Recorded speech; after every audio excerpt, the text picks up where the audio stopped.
빌 러프넥은 깜짝 놀랐다.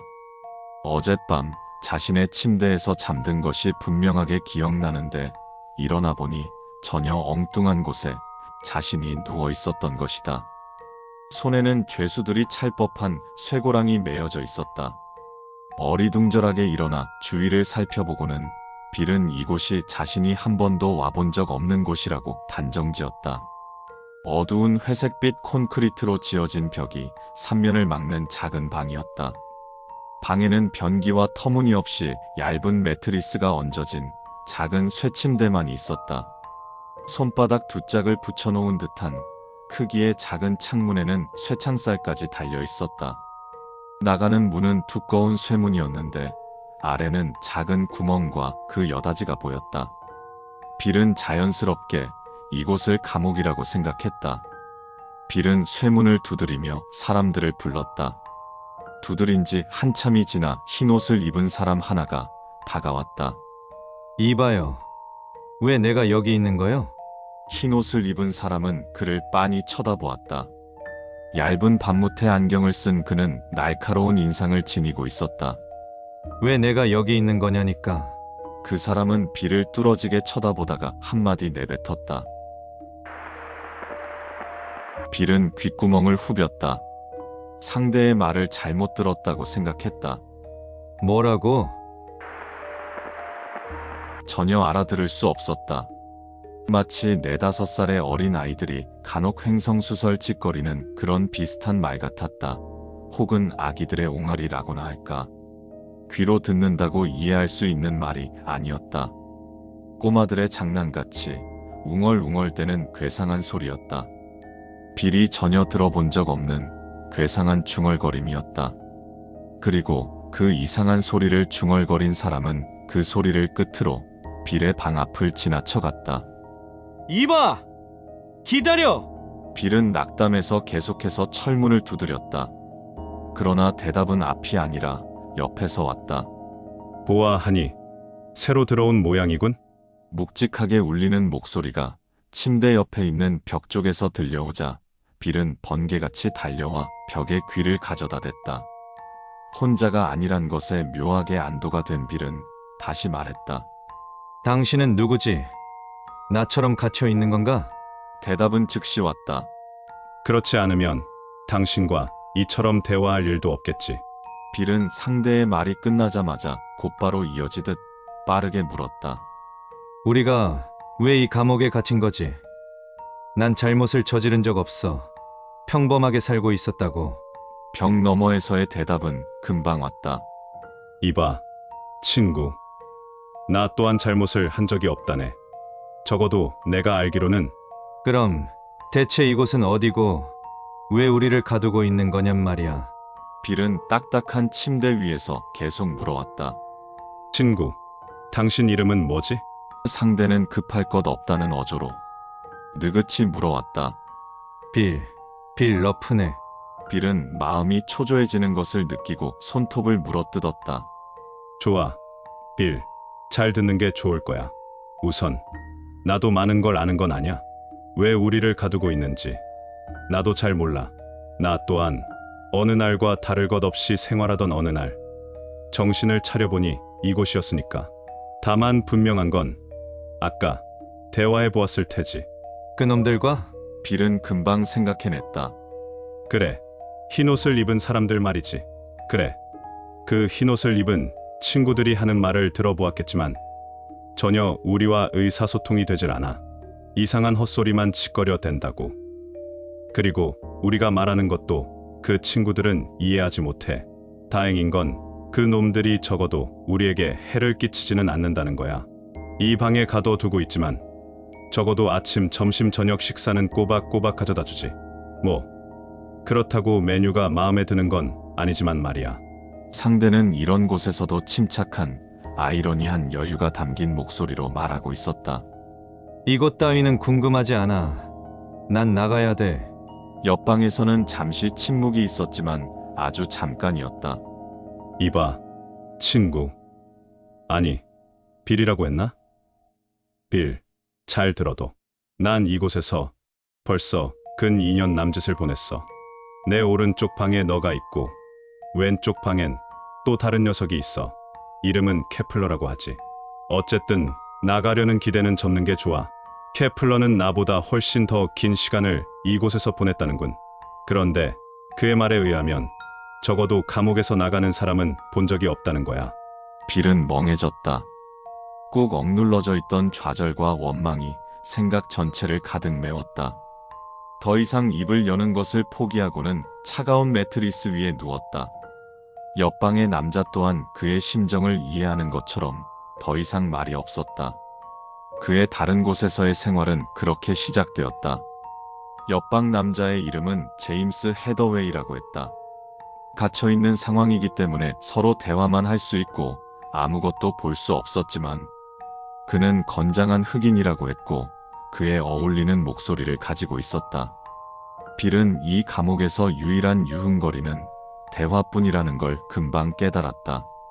매번 식사를 넣어줄 때나 아니면 감옥 앞에 복도를 걸어 지나갈 때 보이는 흰색 옷의 사람들은 보통 사람과 다를 것 없었지만 절대로 말이 통하지 않았다. 그들은 우리가 말하는 말을 알아듣지 못하는 듯했고 역으로 그들이 말하는 것을 우리도 알아듣지 못했다. 한 달에 한 번은 그들이 감옥 앞에 앉아서 빌에게 말을 걸었다. 녹음기를 가지고 와서 이것저것 물었지만 그는 그 괴상한 소리를 알아들을 수 없었고 반대로 빌이 여러 가지 말을 해도 그들 역시 알아듣지 못했다. 도저히 이해가 되질 않았다. 처음에는 그들이 그를 놀리는 건 줄 알았다. 하지만 그들의 표정은 진지하고 심각했다. 또 그들이 말하는 걸 살필 때마다 진심인 듯한 감정이 얼굴 표정에 드러났으므로 빌은 그들이 거짓으로 이 일을 하고 있는 게 아니라는 걸 확신할 수 있었다. 하지만 그들이 내뱉는 건 적어도 문명을 지닌 사람들이 만들어낸 문자를 가진 언어가 아니었다. 그저 횡설수설에 불과했고 그가 알고 있는 어떤 말과 비슷한 발음이나 문장을 들을 수 없었다. 그렇게 언어의 중요성을 뼈저리게 깨달은 빌은 마침내 그들과 이야기하는 것을 포기했다. 가끔은 감옥 앞을 지나가는 흰 옷을 입은 여자들이 보였다. 빌은 그녀들에게 성적인 농담을 크게 내뱉는 것을 일상의 취미로 삼았는데 물론 그녀들은 빌의 상스러운 농담을 전혀 알아듣는 눈치가 아니었다. 심지어 노골적으로 가슴이나 다리에 관한 이야기를 크게 외쳐도 그녀들은 의아스럽고 우습다는 듯한 얼굴 표정으로 그를 쳐다보았다. 간혹 동정심이나 연민, 두려움 같은 감정들도 그녀들의 눈에서 읽어낼 수 있었는데 그녀들과도 대화가 전혀 되지 않는다는 걸 알고는 더 이상 신경 쓰지 않게 되었다. 빌은 그렇게 말도 안 되는 생활에 서서히 적응해 나가고 있었다. 그러던 어느 날이었다. 그날은 흰옷을 입은 자들의 질문 공세를 들어야 하는 날이었다. 한 달에 한 번 있는 지겨운 날이었는데 어느덧 빌의 감옥 앞에 의자가 놓이고 잠시 뒤에 어느 남자가 그 의자에 앉고는 빌에게 말을 하기 시작했다. 물론 당연하듯 알아들을 수 있는 말은 하나도 없었다. 대화가 통하지 않는다는 걸 알게 된 시점에서 빌은 그들에게 거의 한마디도 하지 않고 있었다. 하지만 그래도 상관없다는 듯이 저 멍청한 중얼거림을 계속하는 그들에게 그리고 항상 반복되는 지겨운 이 일과의 짜증이 솟은 빌은 자신이 그 이야기를 듣지 않는다는 것을 보이려고 매트리스 위로 올라가 과장된 동작으로 양팔을 들어 올려 귀를 막았다. 하지만 그래도 상관없다는 듯이 우스운 눈초리로 그를 바라보며 이야기를 계속하는 그들의 모습에 화가 나서 몸을 거칠게 뒤로 돌리다가 그만 발을 헛디뎌 침대에서 거꾸로 떨어지고 말았다. 천장이 순식간에 기울어져 보였다. 다리 쪽은 침대에 걸쳐진 상태에서 머리만이 수직으로 허공에서부터 바닥으로 추락했다. 쾅! 눈앞에 번갯불이 번쩍했다. 뒤통수가 불에 닿은 듯 뜨겁다가 이내 전기가 오른 듯 찌릿거렸다. 빌은 천천히 시선이 허물어지는 것을 느꼈다. 의식이 어둠 속에 잠기고 있었다. 창 밖에서 들려오는 새소리에 빌이 눈을 떠보자 익숙한 자신의 감옥이 눈에 들어왔다. 머리에는 붕대가 감겨져 있었다. 굉장히 배가 고팠다. 하지만 이곳은 식사를 주는 시간이 엄격하게 정해진 곳이었다. 작은 쇠창살 사이의 하늘을 보건대 식사를 하려면 대략 3시간쯤 남은 것 같았다. 빌은 자신이 의식을 잃고 얼마나 흐른지 궁금하여 자신의 옆방을 두드렸다. 이봐, 제임스, 내가 아무 말도 없던 때부터 얼마나 지났지? 아무런 반응이 없었다. 빌은 짜증스럽게 다시 벽을 두드렸다. 내가 기절하고 얼마나 지났는지 몰라? 그때였다. 으이이이, 으에헤 히히히. 큰 남성의 웃음소리가 옆방에서 들려왔다. 빌은 미간을 찌푸렸다. 누구지? 제임스가 아닌가? 당신 누구야? 헤헤흐흐, 흐흐, 이히히. 다시 한번 실성한 사람의 것 같은 웃음소리가 퍼졌다. 불안해진 빌은 철창문으로 다가가 문을 두드리기 시작했다. 그들과는 말이 통하지 않지만 적어도 옆방에 있는 친구가 이상하다는 것을 몸으로라도 알릴 생각이었다. 그런데 또 무슨 일인가요? 러프넥 씨, 다친 머리가 아픈가요? 너무나 놀란 까닭에 오히려 반응이 빠르게 오지 않았다. 빌이 듣고 있는 것은 명확한 발음의 영어였다. 그는 말을 한 상대를 멍하니 바라보았다. 짜증스럽고 귀찮다는 듯한 얼굴을 가진 한 여자가 서 있었다. 복도에서 볼 때마다 그가 상스러운 농담을 던졌던 여성 중 한 명이었다. 문제는 그것이 아니었다. 그들이 말하고 있는 언어였다. 당신 지금 말하고 있는 거요? 빌이 겨우 한마디 하자 쇠문 앞에 서 있는 그녀의 눈에도 놀라움이 번지는 게 보였다. 러프넥 씨, 제 말을 알아들으시겠어요? 듣고 있어. 빌이 겨우 한마디 꺼내는 찰나에 그녀가 소리를 질렀다. 선생님, 러프넥 씨가 정신이 돌아왔어요. 선생님.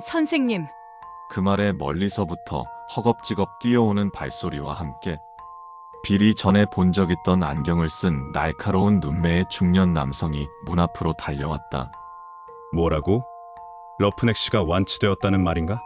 예, 그런 것 같아요.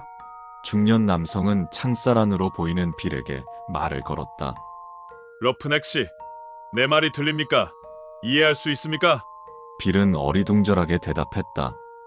물론 들립니다. 대체 이게 무슨... 빌의 말은 다시 한번 끊겼다. 이거 정말 놀랍군. 머리를 부딪히는 강한 충격을 받고 난 뒤에 극히 희박한 확률로 정신이 돌아온 건가? 빌은 도저히 그들의 말을 이해할 수 없었다. 이봐, 이게 대체 무슨 일이여? 난 이곳에 억울하게 1년가량을 갇혀 있었소. 당신들 정체가 대체 무엇이오?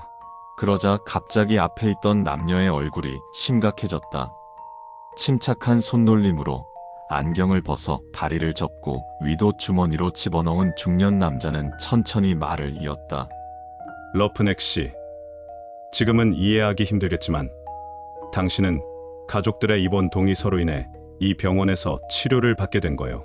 그러나 거의 가망이 없다고 여겨져 정상적으로 회생이 불가능하다고 여겨지는 사람들만 특별 수용하는 이 중환자 수용소로 옮겨진 것이고, 빌은 아직도 이해가 되지 않는다는 듯이 물었다.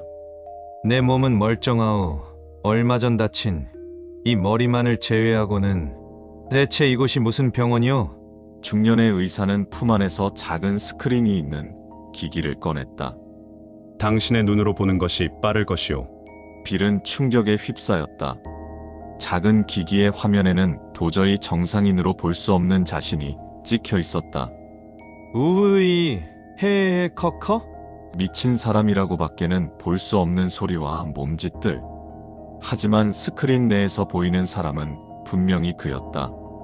이제 알겠소? 빌을 한번 쳐다본 뒤에 그 의사가 말을 이었다. 이곳은 정신병원이오. 그동안 당신은 우리 의료진들과도 의사소통도 되지 않을 정도로 심각한 환자였소. 지금 이렇게 기적적인 확률로 치유되기 전까진. 물론 이곳에 수용된 모든 환자들이 대화가 불가능할 정도의 중증의 환자들이긴 하지만 빌은 갑자기 밀려오는 오한에 몸을 부들부들 떨었다. 그가 겪었던 것은 대체 무엇인가? 나는 과연 지금도 정상인가? 그때 내가 정상적인 대화를 나눌 수 있었던 모든 이들에게 지금이라도 다시 물을 수 있다면 정신병자는 지금 당신들이 아닌가? 아니면 단지 모든 게 내 스스로 만들어낸 환각인 건가? 그는 확인해야만 했다. 저 혹시 옆방에 있는 환자의 이름이 제임스 헤더웨이가 아니오? 간호사와 의사는 눈에 띄게 당황했다. 어떻게 그것을? 그가 직접 말해줬소. 옆방에서. 의사는 빠르게 말했다. 거짓말하지 마시오. 누군가 당신에게 알려주었겠지. 헤더웨이 씨는 현재 자신의 이름조차 말하지 못하는 중증의 환자요. 그랬다. 그들은 모르고 있다. 그들은 미치지 않았다. 다만 다른 세계에서 살고 있다. 우린 어디에 살고 있는가? 이곳은 정상인들의 세계인가? 혹은 아직도 완전히 각성하지 못한 스스로 정상인이라고 믿고 있는 또 다른 정신병자들의 세상인가?